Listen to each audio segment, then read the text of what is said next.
Bienvenidos a un programa más de Novelísimo, estimados televidentes y amigos, todos, hasta los españoles, por supuesto, los mexicanos, yucatecos, campechanos y todo aquel que tenga interés en conocer este programa que está dedicado exclusivamente al tema cultural. Es difícil mantener como este programa exclusivamente cultural con un tema como el que estamos tratando. Forzosamente tocamos también otros temas como el político, y que quede preciso, porque así se plantea el mismo programa al cual estamos dedicando, que es la solicitud de perdón que hizo nuestro presidente Andrés Manuel López Obrador al rey de España, Felipe, ¿qué número es? ¿Sexto?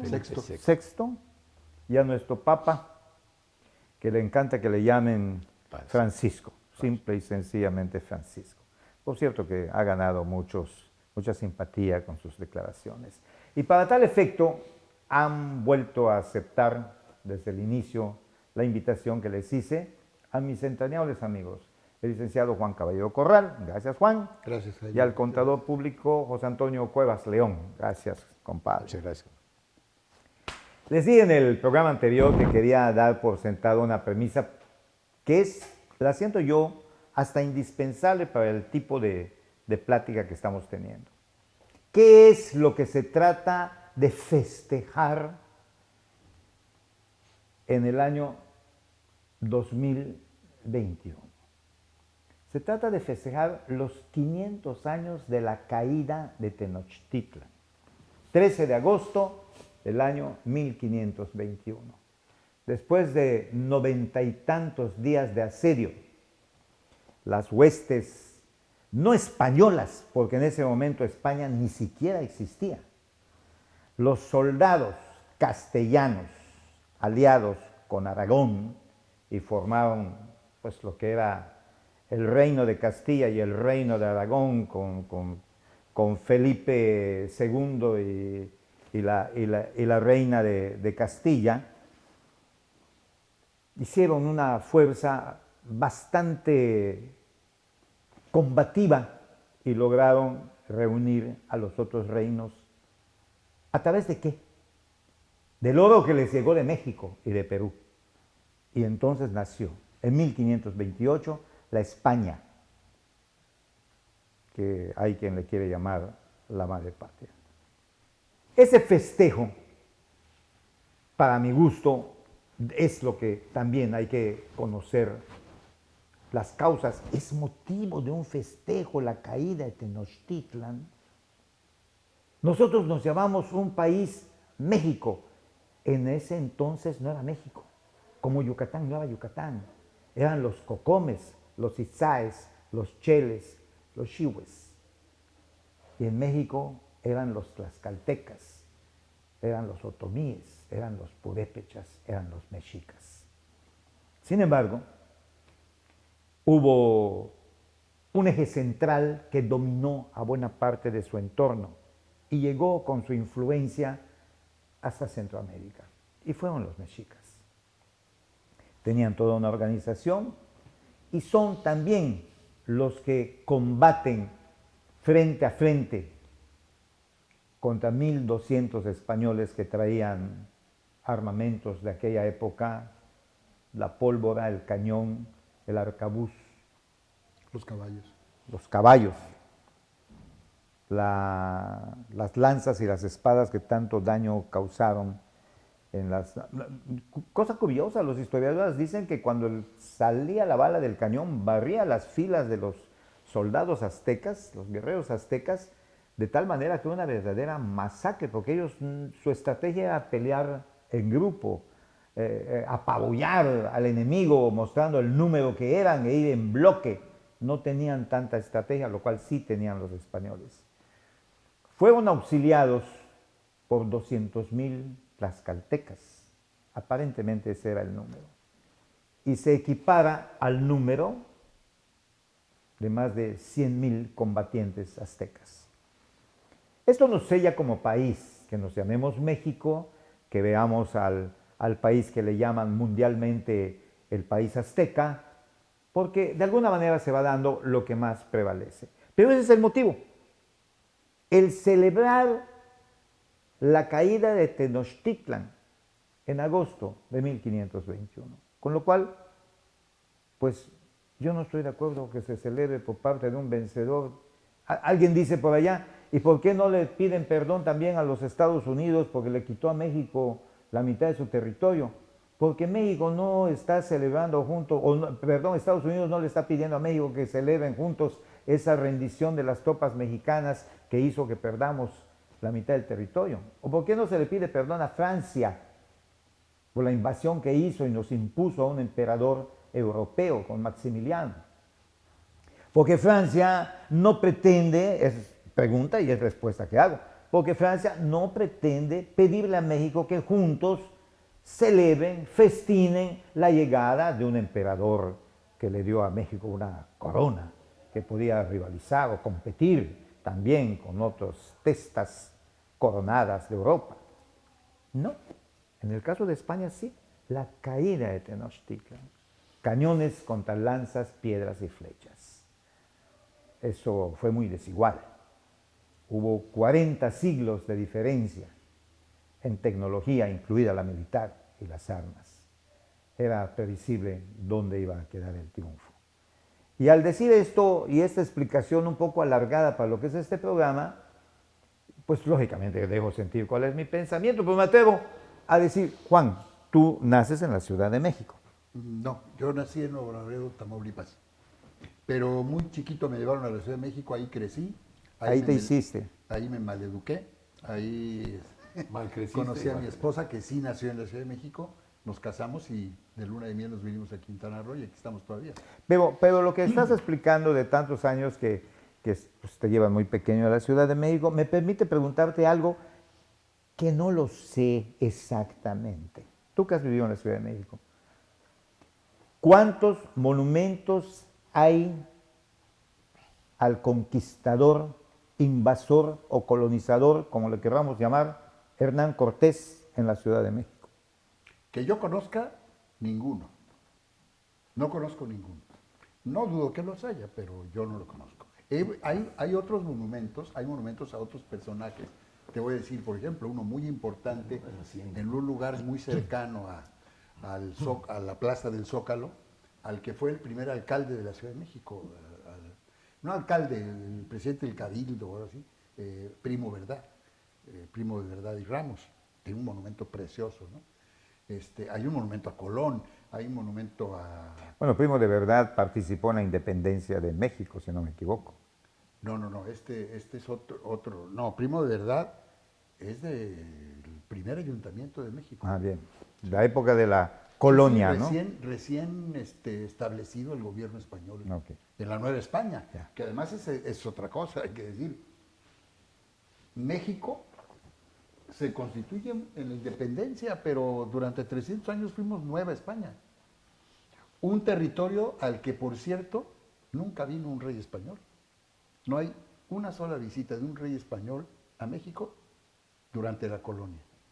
Y tampoco durante el México independiente, hasta que vino Juan Carlos de Borbón hace apenas unos cuantos años, ¿no? Pero mira, yo quisiera ir un poquito más atrás porque hay una cosa que me estuvo haciendo ruido en el inter de programa y programa. El concepto de madre patria. ¿Quién empezó a utilizar el concepto de madre patria? ¿Ellos o nosotros? ¿Los españoles o los mexicanos? Y a mí me parece que fuimos nosotros. Claro, habría que hacer una investigación histórica para ver dónde se acuñó por primera vez el término, si hay algún registro. Hoy hasta los españoles lo dicen, ¿eh? Somos la madre patria de México. Habría que ver quién empezó con eso, ¿verdad? Porque también no podemos dejar de reconocer que nuestra nación está conformada por muchos pueblos.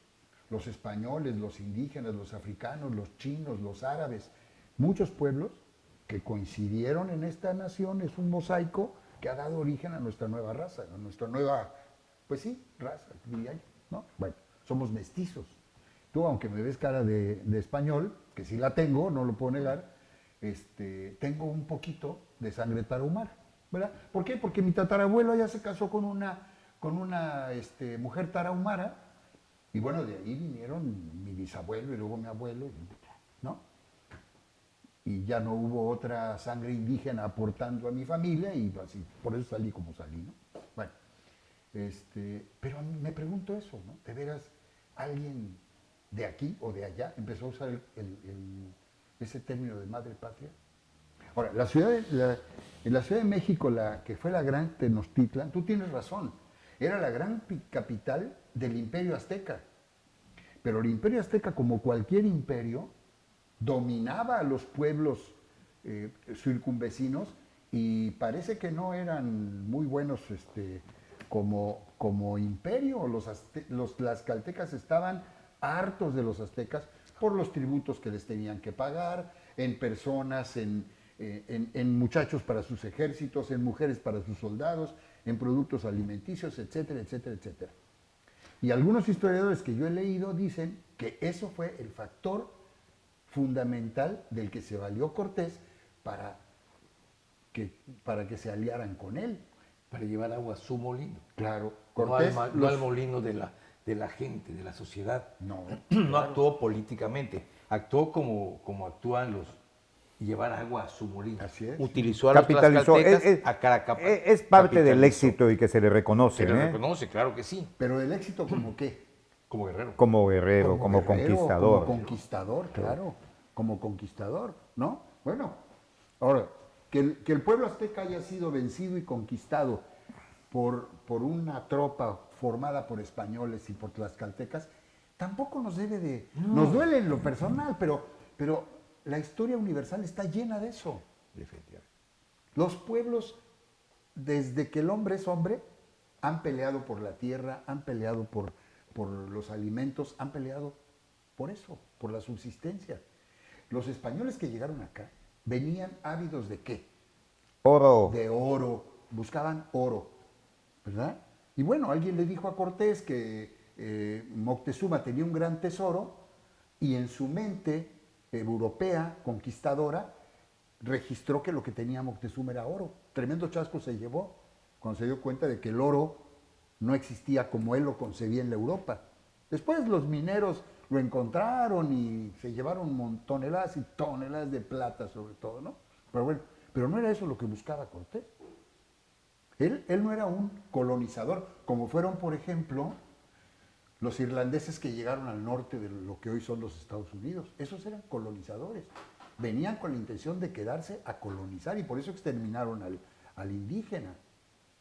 El español no, el español venía por oro. Y como no lo encontró y vio que había otras riquezas, se asentó, crearon las encomiendas y explotaron al indígena, ¿verdad? Y se mezclaron y crearon un mestizaje y una nación como la que somos ahora. Son cuestiones distintas, ¿no? Yo sí creo, es correcto. Más bien, pienso que está bien dirigida la carta al rey de España, no al presidente del gobierno español. Porque no es un perdón, una solicitud que te digan, pídeme perdón, o simplemente el rey de España, como es el rey, es el rey. El jefe del Estado. Es el jefe del Estado y es el rey que viene de épocas y el dueño de vidas y haciendas, podría decirse, como es su reinado. Entonces, él, dentro de sus políticas públicas, debe decir, vamos a respetar a la gente.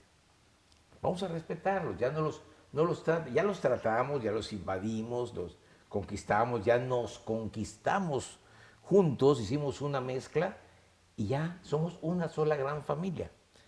No que porque nosotros estamos radicando aquí en España, vamos a seguir pisando a los mexicanos que viven en México.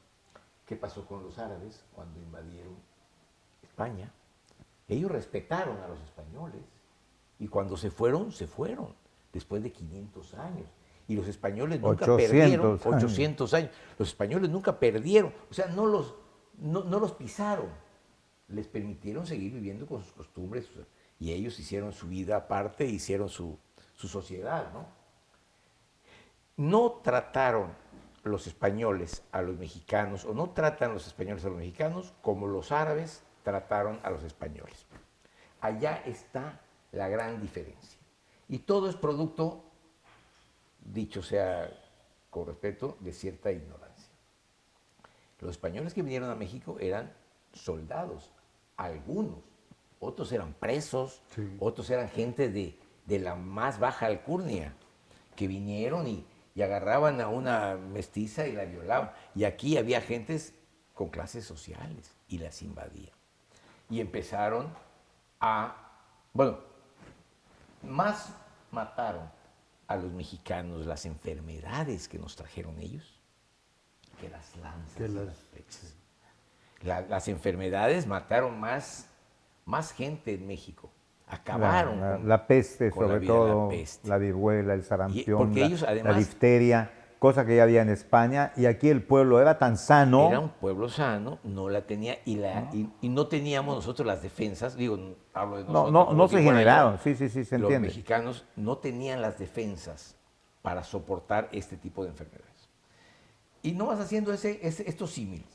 Más mataron los españoles a los mexicanos con las enfermedades que nos trajeron que con las armas. Déjame darle Y un no dato, trataron Toño. los españoles iguales a los árabes a los españoles como los españoles a los mexicanos. Ahí hay una triangulación que bien vale la pena. Nunca le van a pedir a los árabes que ofrezcan una disculpa a los españoles, porque nunca los ofendieron.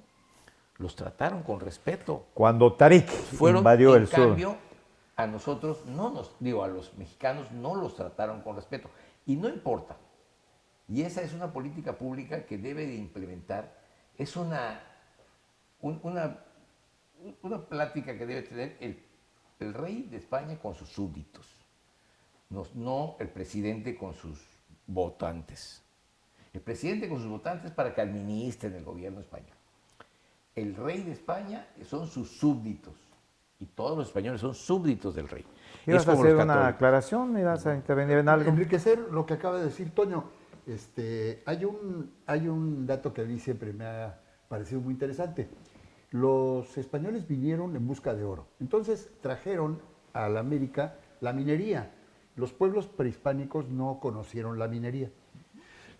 Trajeron la minería y algunos, sobre todo religiosos españoles, que veían con mucha antipatía el maltrato al indígena, se quejaron todavía con Isabel la Católica. Y la reina Isabel pugnó por proteger a los indios. Decía, mis indios, ¿no? Bueno, y en su testamento ponía ciertas condiciones para que se protegiera a los indígenas. Entonces, como consecuencia de esto, claro, pasó aquel famoso juicio de la controversia de Valladolid y las quejas de Bartolomé de las Casas y algunos otros religiosos. Y entonces el emperador Carlos I de España, V de Alemania, que era nieto de Isabel la Católica, cuando empieza a legislar para moderar a los encomenderos, sobre todo a los mineros, una de las normas que estableció fue la siguiente. Resulta que los indígenas, como no estaban acostumbrados a trabajar en las minas, con el calor, la temperatura, se morían como hormigas. Entonces estableció en una de sus normas se conocen como las leyes nuevas, que los mineros no podían emplear en las minas el trabajo de los indígenas. Solamente estaba permitido utilizar trabajadores negros no ladinos. ¿Quiénes eran los negros ladinos? Los negros africanos que ya eran ciudadanos españoles. Entonces tenían que ser negros traídos del África, esclavos, ¿no? O, no sé, a lo mejor contratados como los braceros que se iban a México, ¿no? Eso nos demuestra cuál fue la forma de explotación que tuvieron los españoles, ¿no? Es cierto lo que estás O por lo diciendo, menos porque una de alguna manera también yo me he enterado de esto. Ya terminamos la primera parte de este segundo programa y nos vamos a la segunda parte para hablar, siguiendo sobre el tema, ¿no? Pero sobre ciertas características de la conducta del español en México y del español en España. Unas pinceladas que quiero dar para matizar la plática. Regresamos.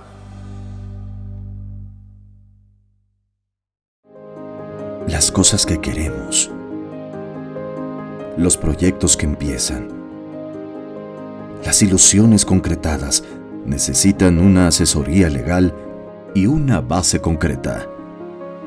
Notaría 64. Respaldamos tus actos legalmente.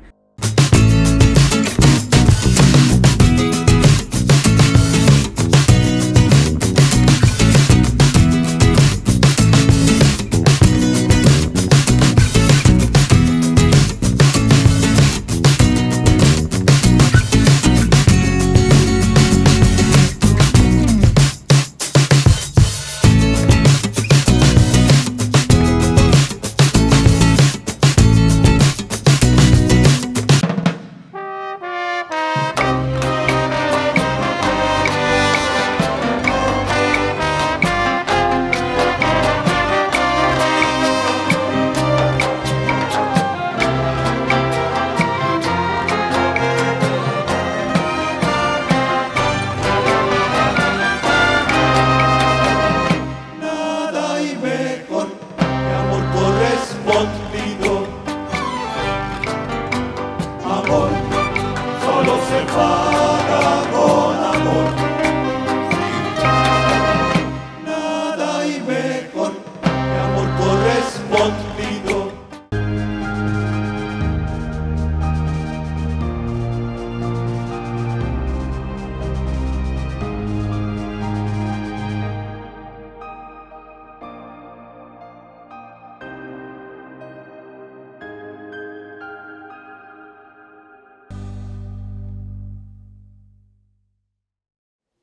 En España sí hay un monumento a Hernán Cortés. Y está el monumento a Hernán Cortés pisando la cabeza de los indios. Lo podemos entender, pero no lo puedo justificar yo como mexicano mestizo. Y no nos vayamos lejos. En el pórtico, muy hermoso por cierto, tallado por manos indias, de la entrada a la hermosa casa de Francisco de Montejo, que no es conceptualizado en Yucatán como conquistador, sino como colonizador. Y es entendible, hubo pocas batallas frente a frente como la que hicieron los aztecas contra los españoles. Allá fue Nachicocom, señor de Sotuta, que se enfrenta y es derrotado por las huestes de Francisco de Montejo, pero es lo mismo. En ese pórtico hay 2 soldados españoles de la época parados sobre las cabezas, cada pie, en las cabezas de los indígenas. Me voy más para atrás y Jerónimo de Aguilar le dice a Gonzalo Guerrero cuando lo envía a Hernán Cortés para gente que los quería como traductores. Y dice, Bernal Díaz del Castillo, que para mí es una Biblia de la conquista, él estuvo 3 veces con Hernández de Córdoba, con Juan de Grijalva y vino con Hernán Cortés. Incluso aquí narra uno de los difíciles momentos que vivió él como soldado en la batalla por Tenochtitlan. Comenta Jerónimo de Aguilar que cuando Bernal Díaz del Castillo, cuando se refiere a Jerónimo de Aguilar, ven, le dice a Gonzalo Guerrero, que ya vinieron por nosotros. Famosas palabras, no hay más de 5 líneas de esto, ¿eh? Y aquí está. Y el otro le dice, pero ¿cómo voy a ir? Ve mi cara horadada, con los pedernales que usaban, en lugar de colgarles medallas a los generales en combate, les abrían la piel y las cicatrices mostraban la ferocidad del guerrero, ¿no? Así se usaba en aquella época. Y ve mi beso le llaman al labio perforado, ya traía él allá un adorno que por cierto ya se usa también de nuevo en la juventud. Pero se llama piercing. Con las orejeras que traía, adornado como un capitán de guerra maya. ¿Qué van a decir de mí? Y ve a mis hijos cuán bonitos son. Y le presenta a sus hijos. Entiende la mujer, Sasilja, hija de un rey maya, no sabemos, pero posiblemente por el grado de él le habían dado una mujer principal. Entiende lo que están hablando, como buena mujer, no necesita demasiado para entender. Y le dice a Jerónimo, que hablaba maya, por supuesto, ¿no? Le dice, deja de incomodar a mi esposo. Vete, lárgate y deja de incomodarlo. Gonzalo Guerrero solamente le dice a Jerónimo de Aguilar, esas cuentas verdes que te dieron, lo que le habían dado para que cambie como regalo al que traía, pensaron que de esclavo, no era, él ya no era un esclavo, ya era un capitán de guerra. Déjamelas para que yo le diga a mis hijos que sus parientes del otro lado del mar se los envían. Y le dice Jerónimo de Aguilar a Gonzalo Guerrero después de oír a la mujer, vente conmigo, deja todo, no sea que por esta India condenes tu alma. Ay. Entonces esto les puede... Jerónimo era sacerdote. Sí, Era un fraile. Jerónimo era fraile. Era fraile. Y Gonzalo Guerrero era soldado. Hay una teoría bastante razonable por allá. ¿Por qué se queda Gonzalo Guerrero en estas tierras? Si bien ya está verificado de dónde vino, por dónde nació en España, pero su segundo apellido era Aroca. Él era Gonzalo Guerrero Aroca. Y Aroca está completamente identificado como un apellido gitano. Y los gitanos en esa época eran mal vistos por los castellanos. Siempre han sido mal vistos. Hitler se puso a matarlos igual que los judíos. Entonces, él, me imagino, en mi capacidad razonadora, que le hacían bullying los otros, sus compañeros de armas españoles, le hacían bullying. El gitano, tú gitano, no, porque comía de último, te llevaban eso. Que cuando él naufraga y llega, pues nadie le dice gitano, todos lo tratan como lo que realmente mostró en valía, porque primero lo hacen prisionero, claro, y recalan por aquí por lo que es hoy Xcaret, claro, que antes se llamaba Polé, pequeño pueblo maya. Bueno, pero sería otra historia. Pero ¿por qué me voy a esa referencia? Porque como pensaba un sacerdote, un clérigo español, que vas a perder tu alma por la India, y hoy en la mañana, antes de la entrevista con ustedes, tomé mi libro y me fui a Wikipedia también, hablando de la caída de Tenochtitlan. Y cuando son vencidas las tropas de Cuauhtémoc, que fue el último emperador azteca, los españoles se divertían a ver quién partía a un indio por la mitad de un solo tajo. O quién de una sola cuchillada podía quitar la cabeza de un indígena. Y con eso se divertían. Como dice don Andrés Manuel López Obrador, que mi signo de interrogación respecto al futuro de mi lindo México y querido, como que se va diluyendo, va quedando quizá el punto por allá, se va diluyendo.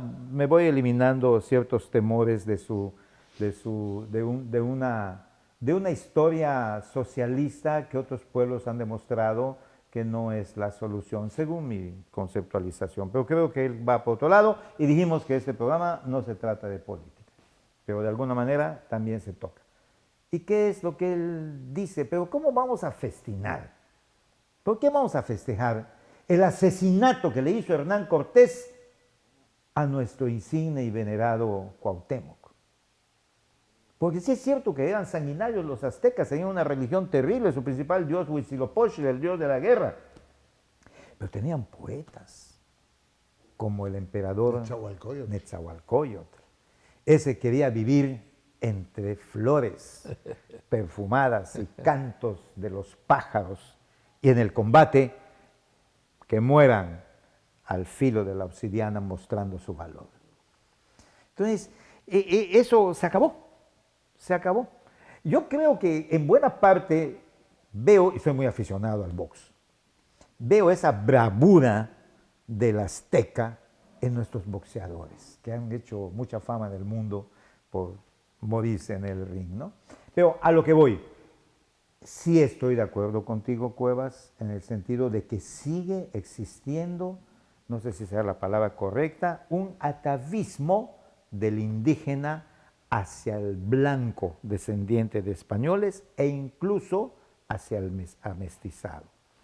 Creo también que esa no integración, porque ha habido programas y programas y programas del indígena, sea cual sea, en Mesoamérica, aquí cerca tenemos pues una variedad muy grande de mayas, de zapotecos, mixtecos y qué decir del altiplano, 7 tribus nahuatlacas y los demás y el norte.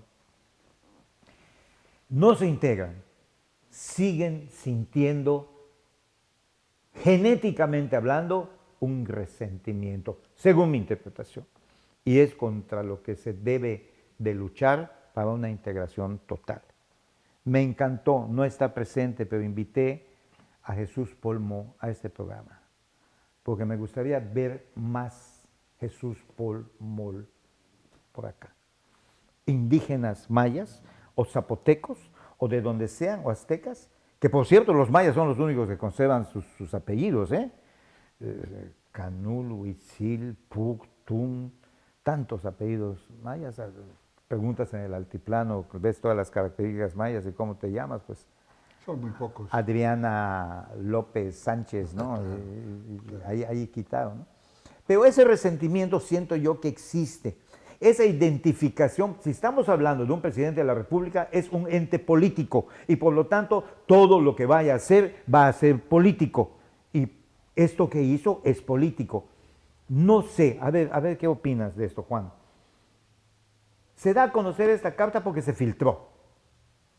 Pero qué curioso, qué No curioso. se ha dado a conocer la No se carta. da a conocer, se filtra. Se filtran detalles. Ajá. Cosas. Pero antes creo que vino el presidente del gobierno español, el presidente del gobierno, días y le antes. dijo a Andrés Manuel López Obrador, te traje el acta de nacimiento de tu papá de allá. Ajá. ¿No será que el rey habló con el presidente y le dijo, oye, mira, tengo esta invitación para pedir perdón, pues vamos a fregárnoslo, ¿no? Vamos a mandarle, llévale de regalo que él es parte de nuestra, ¿eh? Y el otro se ofendió e hizo como que la carta, como que quién sabe quién se la filtró.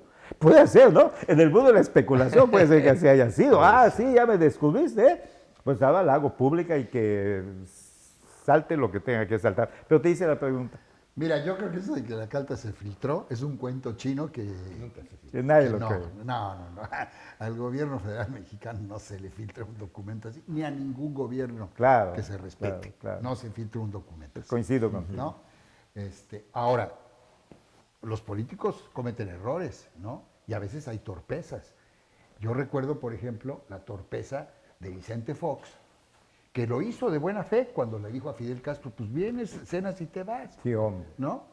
Bueno, en su ignorancia, que es abismal, él creyó que estaba haciendo algo normal, bien, ¿no? Pues vienes a cenar y te vas. No tenía la capacidad o el conocimiento para dimensionar lo que le estaba diciendo a un jefe de Estado. Bueno, yo no sé si el presidente López Obrador también y sus colaboradores no meditaron a suficiencia las consecuencias de una carta así. O sí lo meditaron y tenían la intención de hacer ruido. Porque una cosa sí coincido, si es que López Obrador lo dijo, yo no lo he escuchado, pero si el presidente dijo que no hay nada que festejar en el 2021, estoy totalmente de acuerdo. Pero una cosa es festejar y otra cosa es conmemorar. Van a conmemorar. Se recuerda lo que sucedió, se analiza las consecuencias, las favorables, las desfavorables, etc. Esto es muy legítimo, es la vida cultural de un pueblo, ¿no? Conmemorarlo. No quiere decir que vais a aventar cohetes al cielo, ¡ay, qué bonito! No. Perdón por lo... No, está correcto, me parece Pero muy eso, bien. Pero conmemorarlo, por supuesto que sí. Se escribirán libros, artículos de revistas, se celebrarán conferencias, reuniones como estas, qué sé yo. Historiadores, investigadores, criterios, los Claro, de izquierda, de aquí los de para allá derecha, y de los de allá para centro, acá, ¿no? el racismo, el no racismo o el clasismo, todo eso, ¿no? Que siempre vale la pena ponerlo sobre la mesa para la Claro, discusión, son porque es el fenómenos progreso, ¿no? culturales. Cuevas, ¿te Claro parece que sí. bien eso? Claro que sí. No, yo creo que es una fecha para conmemorar. Exacto. Fueron actividades para conmemorar. Tampoco nosotros queremos ser como Cuauhtémoc, no decimos, es que no me hubieras dejado seguir viviendo la vida de indígenas y a lo mejor fuera yo un líder azteca. No, la vida evoluciona, el mundo ha evolucionado y las mezclas han ayudado a enriquecer a todas las sociedades. La sociedad está enriquecida y mientras más mezcla, más enriquecida. Lo que sí es el respeto al derecho ajeno, el respeto al ser, el respeto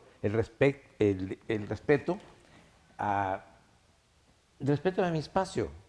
Mi espacio, este es mi México, este es mi país, respétamelo. Y tú, tu país, yo te respeto en tu país, ¿verdad? Eso es lo que yo creo que los españoles, bueno, que pretende Andrés Manuel lograr pidiéndole al rey de España que haga darnos un abrazo verdadero. Un acto de humildad. Un inclusive. acto, exactamente. A ver, digo, haz un acto de humildad, no te va a caer ninguna corcholata, ninguna medalla, nada.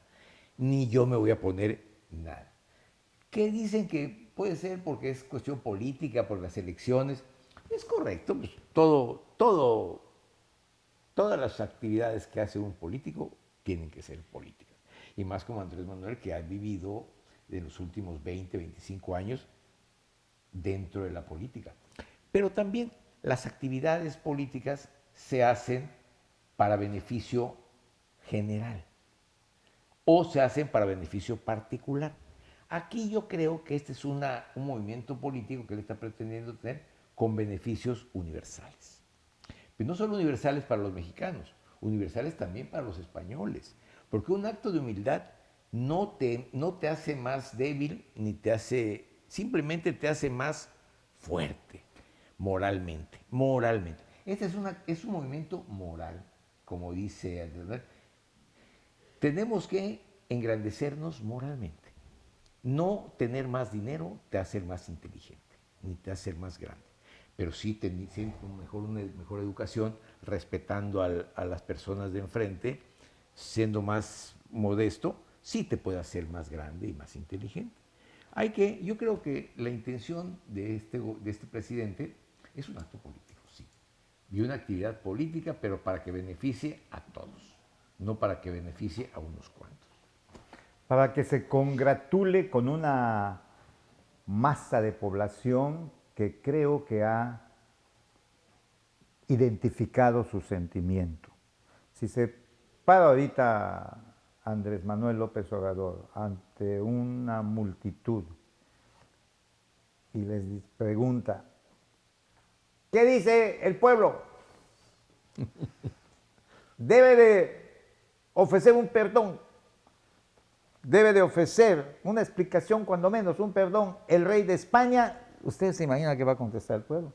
Independientemente de lo que contesten los literatos, estudiosos de la historia, críticos y toda la cosa que está en este momento en el país, yo respeto mucho, mucho las corrientes de gobierno que nos han enseñado como humanidad por dónde debemos de ir. Respeto al socialismo, le trato de tomar el valor a las llamadas derechas, pero no puedo despreciar para nada los valores de las izquierdas. Y eso se está dando en un campo eterno de lucha ideológica que lleva también a las cuestiones de leyes que hace que se contraigan y que vuelvan a estirarse y que viene es la humanidad misma la que se autoexplora para que lograr estadios mejores de vida. Ya nos quedan menos de 2 minutos para terminar el programa y lamentablemente no va a haber tercer programa, aunque así nos alargamos. Sí. 1 minuto para Juan Caballero, 1 minuto para ti. Dime. Bueno, pues yo insisto con lo que inicié. Este es desde mi punto de vista una acción política del gobierno del presidente López Obrador tendiente a fortalecerse para el proceso electoral del 21. Bien. Efectivamente, es una actividad política dentro del marco de uno que él ha llamado la cuarta transformación. La cuarta transformación es una nueva actitud que tenemos que tener los mexicanos. Así como se hicieron las leyes de reforma, que empezamos a respetar y cambiaron nuestra vida pública, así él está pretendiendo que en la cuarta transformación haya una moralidad, que seamos respetuosos de los bienes ajenos y de los bienes generales, y trabajemos todos en conjunto para un bien común. Perfecto. Pues les agradezco infinitamente el haber aceptado. La he pasado muy bien. Espero que ustedes también, mis estimados televidentes y amigos. Los conceptos de Juan Caballero, muy válidos, que hacen, de alguna manera, Muchas gracias. reconsiderar inclusive los criterios de uno mismo, que de esos son las pláticas, precisamente para eso son. y más en este campo de la educación y del razonamiento, ¿no? Y de Antonio Cuevas, pues igual, compadre, ¿no? Hemos hablado muchas veces, pero la responsabilidad de hacerlo a un público que uno no ve, pues como que, como en el caso de Juan, reafirmo lo que al inicio dije, mantiene una verticalidad que es sujeta a especulaciones de quién coincide y quién no. Igual, el hecho que nosotros de alguna manera hemos coincidido al final del cuento, no, hombre, hemos coincidido en muchas cosas y en otras no, como buenos amigos, ¿no? Pero les agradezco mucho, espero que en otras ocasiones se den para ustedes que son, pues digamos que están en la trinchera, ambos, de lo que es pensamientos, pues decir rectores es un tanto extremoso. ¿Rector de qué? ¿No? De tu entorno, hombre, de la familia, de los amigos, de cuando pidas una opinión o te pidan una opinión, poderla dar de esa manera abierta, sincera y sobre todo tratando de ser objetivo y poniendo de manifiesto lo que uno cree con sinceridad, sin falsas poses ni especulaciones con respecto a los momentos o a lo que uno quiera mostrar ante alguien. Entonces, este soy yo, esto es lo que pienso, esto es lo que digo con base a mi experiencia, a mis estudios, en fin, a mis circunstancias, como dicen que Ortega Gasset, yo digo que Soren Kierkegaard dijo, soy yo y mis circunstancias. Pero bueno, la he pasado muy bien, he disfrutado mucho del programa con ustedes, gracias, nuevamente Jaime. muchas gracias. Y a ustedes, mis estimados televidentes y amigos, nuevamente muchas gracias por la preferencia y su atención. Hasta la próxima.